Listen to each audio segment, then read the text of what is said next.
দর্শক আমন্ত্রণ সিলেট ভিউ সরাসরি সম্প্রচারে। দ্বাদশ জাতীয় সংসদ নির্বাচনের ঘণ্টা বাজার পর থেকেই নির্বাচন কমিশন প্রয়োজনীয় ব্যবস্থাদি গ্রহণ করছে। এরই ধারাবাহিকতায় মনোনয়ন জমা এবং দাখিলের সময় শেষ হওয়ার পর আজকে সকাল 10টা থেকে মনোনয়ন যাচাই বাছাই হয়েছে এবং যাচাই বাছাই শেষে সিলেটের 6টি আসনে মোট জমা পড়েছিল 47টি মনোনয়ন, যার মধ্যে 31টি বৈধ, 14টি বাতিল এবং 2টি মনোনয়ন স্থগিত রয়েছে। সেগুলোর আপডেট আগামীকালকে রিটার্নিং অফিসার দিবেন বলে গণমাধ্যমকে নিশ্চিত করেছেন। দর্শক চলুন জেনে নেওয়া যাক সিলেটের 6টি আসনে কোন আসন থেকে কার মনোনয়ন বৈধ এবং কাদের মনোনয়ন অবৈধ ঘোষণা করা হয়েছে, কার মনোনয়ন বা স্থগিত রয়েছে। প্রথমে যদি আমি সিলেটে এক আসনের কথা বলি, সিলেট এক আসনে মোট মনোনয়ন জমা পড়েছিল 7টি, যার মধ্যে মনোনয়ন বৈধ ঘোষণা করা হয়েছে 5টি এবং 2টি মনোনয়নপত্র বাতিল ঘোষণা করা হয়েছে। দুঃখিত, 8টি মনোনয়ন জমা পড়েছিল এবং 1টি মনোনয়নপত্র স্থগিত করা হয়েছে। ডক্টর একে আব্দুল মোমেন বাংলাদেশ আওয়ামী লীগ মনোনীত প্রার্থী, যার মনোনয়ন বৈধ বলে ঘোষণা করা হয়েছে।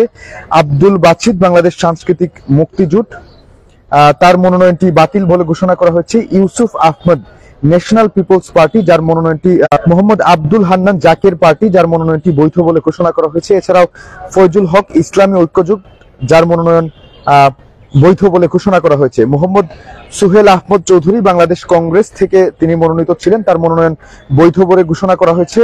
অ্যাডভোকেট মোহাম্মদ মিসবাউদ্দিন সিরাজ, যিনি স্বতন্ত্র প্রার্থী ছিলেন, তার মনোনয়ন বৈধ বলে ঘোষণা করা হয়েছে। সিলেট 2 আসনের কথা যদি বলি, সিলেট 2 আসনে মোট মনোনয়নপত্র এর মধ্যে শফিকুর রহমান চৌধুরী বাংলাদেশ আওয়ামী লীগ মনোনীত প্রার্থী, তার মনোনয়ন বৈধ বলে ঘোষণা করা হয়েছে। এই আসনে কিন্তু 8টি মনোনয়ন বাতিল বলে ঘোষণা করেছে রিটার্নিং অফিসার। ইয়াহিয়া চৌধুরী জাতীয় প্রার্থী থেকে যিনি মনোনয়ন নিয়েছিলেন, তার মনোনয়নটি স্থগিত রয়েছে। মোহাম্মদ আব্দুল মান্নান খান তৃণমূল বিএনপি থেকে, তার মনোনয়ন বৈধ বলে ঘোষণা করা হয়েছে।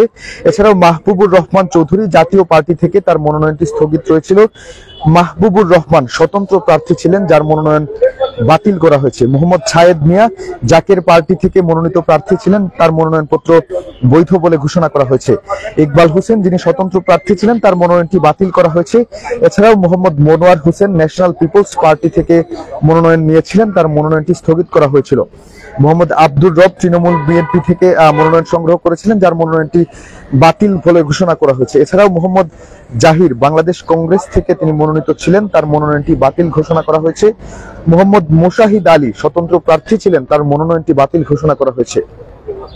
আলতাফুর রহমান সুহেল স্বতন্ত্র প্রার্থী ছিলেন, তার মনোনয়নটি বৈধ বলে ঘোষণা করা হয়েছে। সিলেট 2 আসনে খান গণফোরাম যিনি বর্তমান সংসদ সদস্য, তার মনোনয়নটি বাতিল বলে ঘোষণা করা হয়েছে। আব্দুল কালাম আজাদ কৃষক শ্রমিক জননেতা লীগ, তার মনোনয়নটি বাতিল বলে ঘোষণা করা হয়েছে। আর সেই সিলেট 3 আসনে অর্থাৎ দক্ষিণ সুরমা, বালাগঞ্জ এবং ফেন্সুগঞ্জ নিয়ে সিলেট 3 আসন গঠিত। সেই আসনের বর্তমান সংসদ সদস্য এবং বাংলাদেশ আওয়ামী লীগ মনোনীত প্রার্থী ছিলেন হাবিবুর রহমান হাবিব, যার মনোনয়নটি বৈধ বলে ঘোষণা করা হয়েছে। আনোয়ার হুসেন পার্টি থেকে তিনি মনোনয়ন নিয়েছিলেন এবং জমা দিয়েছিলেন, তার মনোনয়নটিও বৈধ বলে ঘোষণা করা হয়েছে। এছাড়াও শেখ জাহিদুর রহমান মাসুম বাংলাদেশ ইসলামী ঐক্যফ্রন্ট, তার মনোনয়নটি বৈধ বলে ঘোষণা করা হয়েছে। কফিল আহমেদ চৌধুরী স্বতন্ত্র প্রার্থী ছিলেন, তিনি তার মনোনয়নটি বৈধ বলে ঘোষণা করা হয়েছে। মোহাম্মদ ফখরুল ইসলাম স্থগিত রেখেছিলেন রিটার্নিং অফিসার। মোহাম্মদ আতিকুর রহমান জাতীয় প্রার্থী মনোনীত প্রার্থী ছিলেন, তিনি তার মনোনয়নটি বৈধ বলে ঘোষণা করা হয়েছে। মোহাম্মদ মইনুল ইসলাম ইসলামী ঐক্যজোট, যার মনোনয়নটি বাতিল বলে ঘোষণা করা হয়েছে। এবার আমরা যেতে চাই সিলেট 5-এ, সেখানকার অবস্থা আপনাদেরকে জানিয়ে দিব। সিলেট 5 আসনে মোট মনোনয়ন দাখিল করেছিলেন 8 জন, এর মধ্যে 7 জনের বৈধ এবং 1 জনের মনোনয়ন স্থগিত বলে ঘোষণা করা হয়েছে। মাসুক উদ্দিন আহমদ তিনি আওয়ামী লীগ মনোনীত প্রার্থী ছিলেন, তার মনোনয়নটি বৈধ বলে ঘোষণা করা হয়েছে সিলেট 5 আসনে। মোহাম্মদ হুসাম চৌধুরী প্রার্থী ছিলেন, তার মনোনয়নটিও বৈধ বলে ঘোষণা করা হয়েছে। আহমদ আল কবির স্বতন্ত্র প্রার্থী ছিলেন, তার মনোনয়নটি বৈধ বলে ঘোষণা করা হয়েছে। কয়সর আহমেদ কাউসার তিনি তৃণমূল বিএনপির মনোনয়ন দাখিল করেছিলেন দ্বাদশ জাতীয় সংসদ নির্বাচনে, আপাতত স্থগিত করা হয়েছে তার মনোনয়নটি। এছাড়াও কুতুবুদ্দিন আহমেদ শিকদার তিনি তৃণমূল বিএনপি থেকে মনোনয়ন নিয়েছিলেন। সিলেট 5 আসনে আমরা দেখছি যে সিলেট তৃণমূল বিএনপি তারা কিন্তু দুইজন মনোনীত প্রার্থী দিয়েছে এই আসনটিতে, এবং দ্বিতীয় প্রার্থী যিনি আছেন কুতুবুদ্দিন আহমেদ শিকদার, তার মনোনয়নটি বৈধ বলে ঘোষণা করা হয়েছে। সাব্বির আহমেদ ফয়জুল হক যে মানে প্রার্থীর মনোনয়নটি স্থগিত রেখেছিলেন ইসলামী ঐক্যজোটের, তার মনোনয়নটি পরবর্তীতে বৈধ বলে ঘোষণা করেছেন রিটার্নিং অফিসার। এছাড়াও সিলেট 2 ইয়াহিয়া চৌধুরী জাতীয় পার্টি মনোনীত প্রার্থী ছিলেন, তার মনোনয়নটি স্থগিত রেখেছিলেন। এখন আমরা সর্বশেষ তথ্য যেটি আছে তার মনোনয়নটি বৈধ বলে ঘোষণা করা হয়েছে। এছাড়াও সিলেট 3 ফখরুল ইসলাম স্বতন্ত্র প্রার্থী ছিলেন, তিনি তার মনোনয়নটিও স্থগিত রেখেছিলেন রিটার্নিং অফিসার, সেই মনোনয়নটি স্থগিত থেকে বাতিল করা হয়েছে। আমি যদি সিলেট 6 এর কথা বলি, যেখানে 6 জন সর্বমোট মনোনয়নপত্র দাখিল করেছিলেন, যার মধ্যে 6 জনের মনোনয়নই কিন্তু বৈধ ঘোষণা করেছেন রিটার্নিং অফিসার নুরুল ইসলাম নাহিদ, যিনি বর্তমান সংসদে ছিলেন, তার মনোনয়নটি বৈধ বলে ঘোষণা করা হয়েছে। তিনি এবারও বাংলাদেশ আওয়ামী লীগ মনোনীত প্রার্থী সিলেট 6 আসনে। সেলিম উদ্দিন, যিনি জাতীয় প্রার্থী মনোনীত প্রার্থী ছিলেন সিলেট 6, তার মনোনয়নটিও বৈধ বলে ঘোষণা করেছেন জেলা রিটার্নিং অফিসার। এছাড়াও শমশের মবিন চৌধুরী, যিনি তৃণমূল বিএনপির চেয়ারপারসন 6 আসন থেকে মনোনয়ন নিয়েছিলেন এবং জমা দিয়েছিলেন, তার মনোনয়নটিও বৈধ বলে ঘোষণা করেছেন জেলা রিটার্নিং অফিসার। এছাড়াও রয়েছেন আতাউর রহমান, বাংলাদেশ সাংস্কৃতিক মুক্তি জোট থেকে তিনি মনোনয়ন নিয়েছিলেন, তার মনোনয়নটিও বৈধ বলে ঘোষণা করা হয়েছে। সারওয়ার হোসেন, যিনি স্বতন্ত্র প্রার্থী, তার মনোনয়নটিও বৈধ বলে ঘোষণা করেছেন রিটার্নিং অফিসার।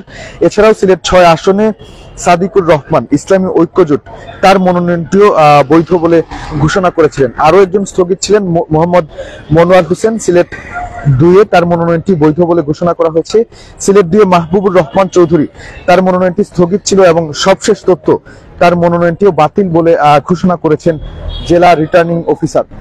দর্শক, সিলেটে মোট 6টি আসন আছে, 6টি আসনে 47 জন মনোনয়ন জমা দিয়েছিলেন, যাদের মধ্যে 31 জনের মনোনয়ন বৈধ বলে ঘোষণা করেছেন রিটার্নিং অফিসার এবং 2 জনের মনোনয়ন স্থগিত রেখেছেন এবং 14 জনের মনোনয়ন বাতিল করা হয়েছে, যার মধ্যে সিলেট 2 একজন হেভিওয়েট প্রার্থী ছিলেন, যিনি বর্তমান সংসদ সদস্য আছেন, তার মনোনয়নটিও কিন্তু বাতিল বলে ঘোষণা করা হয়েছে। কেননা যে স্বাক্ষর তিনি, অর্থাৎ যে দল গণফোরামের অধীনে নির্বাচন করছেন, তার স্বাক্ষর তিনি দিয়েছিলেন নিজেই।